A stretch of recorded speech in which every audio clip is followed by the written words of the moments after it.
नमस्कार दोस्तों। तो दोस्तों कैसे हैं आप सब की प्रिपरेशन कैसे चल रही है एनवीएस नॉन टीचिंग एग्जाम की। दोस्तों आप लोग अच्छे से प्रिपरेशन करते रहिए, बेहतरीन तरीक़ा से आप लोग प्रिपरेशन करते रहिए।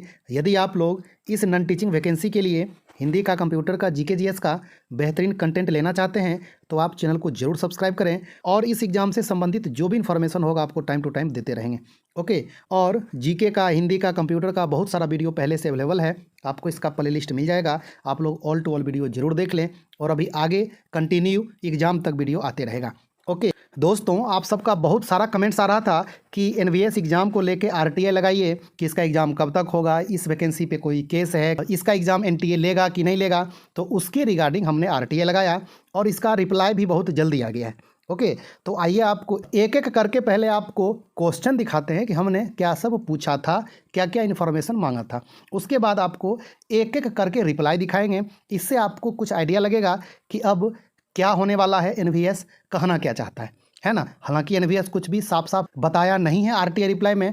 आइए आपको अच्छे से दिखा देते हैं, आप लोग लास्ट तक अच्छे से देखें, उसके बाद आपको सब कुछ समझ में आएगा क्या क्वेश्चन पूछा था और उसका आंसर क्या दिया गया।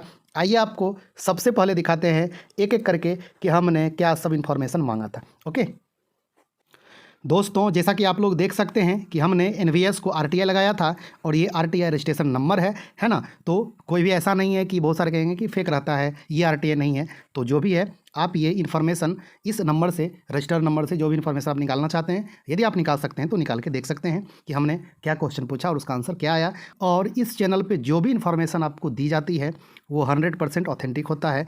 जो भी डॉक्यूमेंट आपको दिखाया जाता है वो 100% ऑथेंटिक होता है, कोई फेक यहाँ पे नहीं चलता है। ओके दोस्तों, आइए आपको एक एक करके क्वेश्चन दिखाते हैं।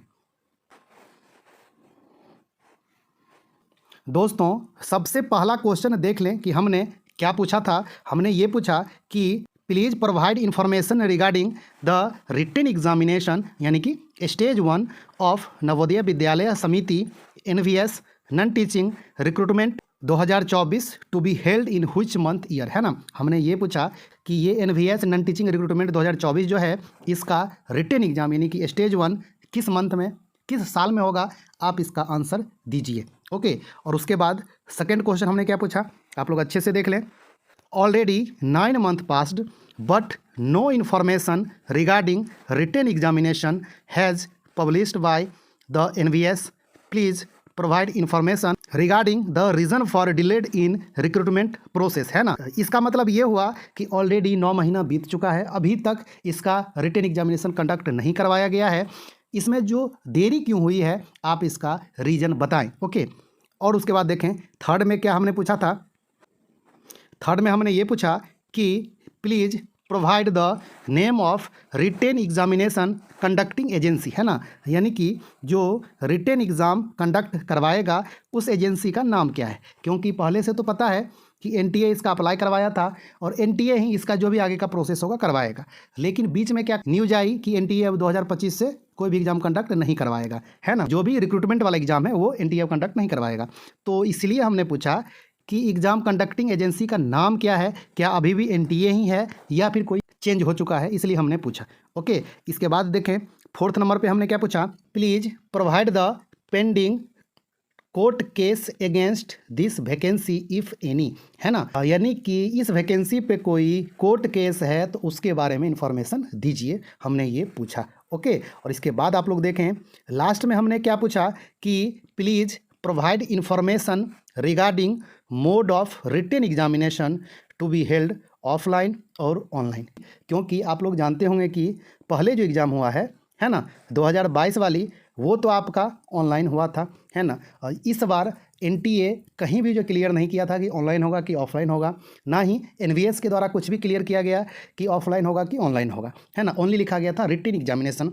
तो इसलिए हमने पूछ लिया कि ऑफलाइन हो या ऑनलाइन हो, है ना, क्योंकि आप लोग जानते होंगे कि ईएमआरएस का जो एग्ज़ाम हुआ था नॉन टीचिंग का, जेएसए वगैरह का, तो उसका ऑफलाइन एग्ज़ाम हुआ था, है ना। तो इसीलिए हमने पूछा कि इसका क्या होने वाला है, कुछ चेंज हुआ है या फिर क्या होगा, आप बताएं। तो ये टोटल 5 क्वेश्चन हमने पूछा था। तो दोस्तों अब आइए आपको ये पाँचों क्वेश्चन का रिप्लाई दिखाते हैं कि एनवीएस की तरफ से क्या रिप्लाई दिया गया है। ओके, आइए आपको एक एक करके अच्छा से दिखाते हैं। तो दोस्तों जैसा कि आप लोग देख सकते हैं कि हमने 25 दिसंबर को आरटीआई लगाया था और इसका रिप्लाई एक दिन में ही आ गया, 26 दिसंबर को ही आ गया। ओके, आइए आपको एक एक करके पांचों क्वेश्चन का रिप्लाई आपको दिखाते हैं कि एनवीएस की तरफ से क्या रिप्लाई दिया गया है। ओके, तो सबसे जो पहला क्वेश्चन था क्या था दोस्तों कि रिटन एग्जामिनेशन कब तक होगा। जो एनवीएस नॉन टीचिंग जो वैकेंसी निकाली गई थी 2024 में, उसका रिटन एग्जाम कब तक होगा, इसका क्या रिप्लाई दिया गया। अच्छे से आप लोग देखें कि information is presently not available with PIO, PIO can provide information available in record, है ना। यानी कि अभी इन्फॉर्मेशन अवेलेबल नहीं है और आंसर उसी का दिया जा सकता है, उसी का इन्फॉर्मेशन दिया जा सकता है जो इन्फॉर्मेशन रिकॉर्ड में हो। यानी कि अभी एनवीएस के पास ये इन्फॉर्मेशन नहीं है कि इसका एग्ज़ाम कब तक होगा, कुछ भी अभी डिसाइड नहीं हुआ है। ओके, और इसके बाद अब आप लोग देखें आगे क्या लिखा है कि he can not express his opinion और गिव क्लैरिफिकेशन और गिव आंसर टू क्वेश्चन, मतलब क्वेश्चन का आंसर नहीं दे सकता है, कोई भी क्लैरिफिकेशन नहीं दे सकता है ना। यानी कि जो भी रिकॉर्ड में इंफॉर्मेशन रहेगा बस वही देगा, कोई भी आप क्लैरिफिकेशन मांगिएगा या फिर आप कुछ पूछिएगा तो उसका आंसर नहीं दिया जाएगा। ये आरटीआई रिप्लाई में कहा जा रहा है ना। और आगे लिखा है कि further it is to inform that in the recruitment notification itself it has been mentioned that updates regarding recruitment drive will be uploaded on the website of the samiti www.navodaya.gov.in, है ना। You are therefore advised to visit website of the samiti regularly from time to time, है ना। यानी कि जो भी information होगी website पे अपलोड की जाएगी, आप वेबसाइट हमेशा देखते रहें, वेबसाइट विजिट करते रहें, है ना। यानी कि एग्ज़ाम कब तक होगा इसका कोई भी इन्फॉर्मेशन नहीं दिया गया। और आप सच पूछे तो मुझे पहले से पता था कि यही सब रिप्लाई आने वाला है ना। क्योंकि आरटीआई में कुछ भी क्लैरिफिकेशन नहीं दिया जाता है, कुछ भी क्वेश्चन का आंसर नहीं दिया जा सकता है, जो रिकॉर्ड में ना हो उसका आंसर नहीं दिया जा सकता है ना। लेकिन आप लोगों का इतना ज़्यादा कमेंट्स आ रहा था कि आरटीआई लगाइए, तो बहुत दिनों के बाद हम ये एनवीएस को आरटीआई किए। ओके, और उसके बाद सेकेंड क्वेश्चन क्या था दोस्तों कि 9 महीना बीत चुका है ना, इसमें देरी क्यों हुई रिटन एग्जामिनेशन में, इसका रीज़न बताएं। तो सेकंड में क्या लिखा है आप लोग अच्छे से देखें कि PIO can provide information available in record, he can not express his opinion और गिव क्लैरिफिकेशन और गिव आंसर टू क्वेश्चन और गिव रीजंस, है ना। वो कुछ भी रीज़न नहीं बताएगा कि देरी क्यों हुई, कोई भी क्लैरिफिकेशन नहीं दिया जाएगा, कोई भी क्वेश्चन के फॉर्म में जो भी आंसर होगा वो नहीं दिया जाएगा, है ना। तो एग्ज़ाम में देरी क्यों हो रही है इसका भी इंफॉर्मेशन एनवीएस नहीं दे सकता है ना। अब आइए, अब थर्ड नंबर क्वेश्चन क्या था दोस्तों कि इसका रिटन एग्जाम जो कंडक्ट करवाएगा उस एजेंसी का नाम क्या है, एजेंसी का नाम बताएं। जो एग्जाम कंडक्टिंग एजेंसी है उसका नाम बताएं, वो हमने थर्ड में पूछा था। तो इसका आंसर थर्ड का क्या दिया है आप लोग अच्छा से देखें। Keeping in view the sanctity of the recruitment process, name of the exam conducting agency cannot be disclosed, है ना। यानी कि रिक्रूटमेंट प्रोसेस का जो गोपनीयता है ना, मतलब ये एक तरह से कॉन्फिडेंशियल मैटर होता है, इसको डिस्क्लोज नहीं किया जा सकता है कि एग्ज़ाम कंडक्ट कौन करवा रहा है ना। तो पहले से तो पता था कि एनटीए है ना, ये तो साफ साफ था कि एनटीए है, एनटीए जो सब कुछ करवा रहा है। लेकिन अभी ये लग रहा है कि शायद चेंज हो चुका है ना, इसलिए एनवीएस बताना नहीं चाह रहा है, या फिर इसका प्रोसेस चल रहा है कि एग्ज़ाम किसी और को दिया जाए एग्ज़ाम कंडक्ट करने के लिए, ये प्रोसेस चल रहा है, इसलिए एनवीएस ये बताना नहीं चाह रहा है।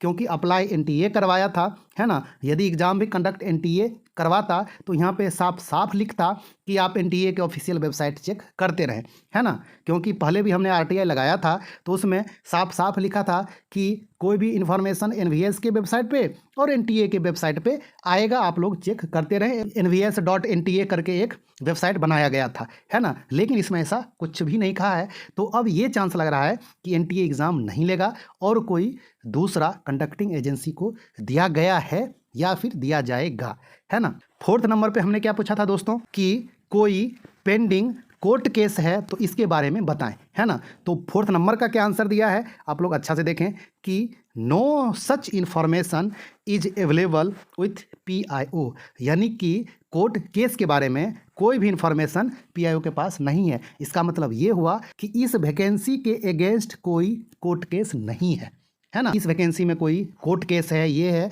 तो इस वैकेंसी पे कोई कोर्ट केस नहीं है। कोर्ट केस उस पे है जो पिछला वाला वैकेंसी था, वेटिंग लिस्ट नहीं निकाला गया, उसके ऊपर कोर्ट केस था कि जो भी उनका इशू था कि वेटिंग लिस्ट नहीं निकाला गया, जो भी है ना। तो इस वैकेंसी पे कोई कोर्ट केस नहीं है ना। अब ऐसा नहीं है कि कोर्ट केस के वजह से डिले हो रहा है, ऐसा कुछ भी नहीं है। ओके, तो और लास्ट में हमने क्या पूछा था दोस्तों कि इसका एग्ज़ाम ऑफलाइन होगा कि ऑनलाइन होगा, ये बताएं। तो इसका आंसर क्या दिया है एनवीएस, आप लोग अच्छे से देखें कि desired information is not available with PIO presently, है ना। यानी कि वर्तमान में एनवीएस के पास इसका आंसर अवेलेबल नहीं है, इसका इन्फॉर्मेशन नहीं है कि एग्ज़ाम ऑफलाइन होगा या ऑनलाइन होगा, है ना। तो अभी इसमें भी कन्फ्यूजन है कि एग्ज़ाम ऑफलाइन होगा कि ऑनलाइन होगा, है ना। जैसा कि आप लोग जानते होंगे कि EMRS का एग्ज़ाम ऑफलाइन हुआ था, तो ऐसा भी हो सकता है कि NVS का भी ऑफलाइन हो जाए।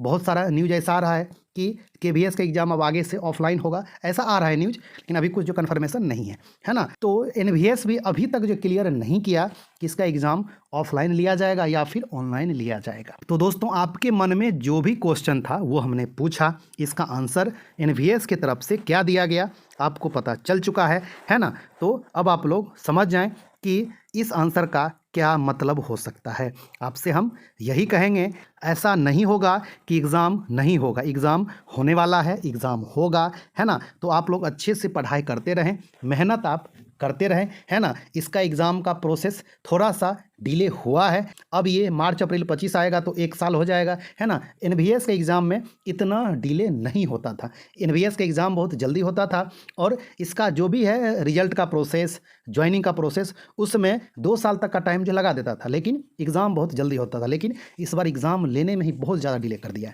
है ना। जो भी वजह रहा हो, रीज़न रहा हो, NTA जब इसका अप्लाई करवाया उसके बाद आप लोग देखें कि NTA को लेके बहुत सारा इशू जाने लगा कि पेपर आउट हो रहा है, ये हो रहा है। तो ये भी वजह हो सकता है कि NVS उससे फिर विड्रॉ कर लिया हो, है ना, कि NTA आप एग्ज़ाम ना कराएं, ऐसा भी हो सकता है ना। तो जो भी अंदरूनी रीज़न होगा वो तो किसी को नहीं पता, सिर्फ NVS को पता होगा। तो ये रिप्लाई से यही लग रहा है कि कोई भी कोर्ट केस नहीं है ना। कोई नया एजेंसी को एग्ज़ाम कंडक्ट करवाने के लिए दे दिया गया है या फिर बात चल रहा है, वो अंडर प्रोसेस है, ऐसा इस RTI रिप्लाई से लग रहा है। और आगे एग्ज़ाम होगा ये भी ऐसा लग रहा है ना। तो दोस्तों आप लोग अच्छे से मेहनत करते रहें, अच्छे से पढ़ाई करते रहें और आप ऑल टू ऑल वीडियो देख लें, जो भी GK का, हिंदी का, कंप्यूटर का आया हुआ है आपको प्लेलिस्ट मिल जाएगा। और अभी आगे कंटिन्यू वीडियो लाना स्टार्ट कर देंगे, ज़्यादा से ज़्यादा आपको GK का वीडियो देंगे जो आपको NVS में, रेलवे में, सभी एग्जाम में अच्छा खासा हेल्प करेगा। ओके दोस्तों, आपको यदि ये इन्फॉर्मेशन अच्छी लगी होगी तो वीडियो को लाइक कर दें। यदि आप मेरे चैनल पर नए हैं तो चैनल को जरूर सब्सक्राइब करें। तो दोस्तों मिलते हैं एक अच्छा खासा न्यू वीडियो लेके, तब तक के लिए धन्यवाद, नमस्कार।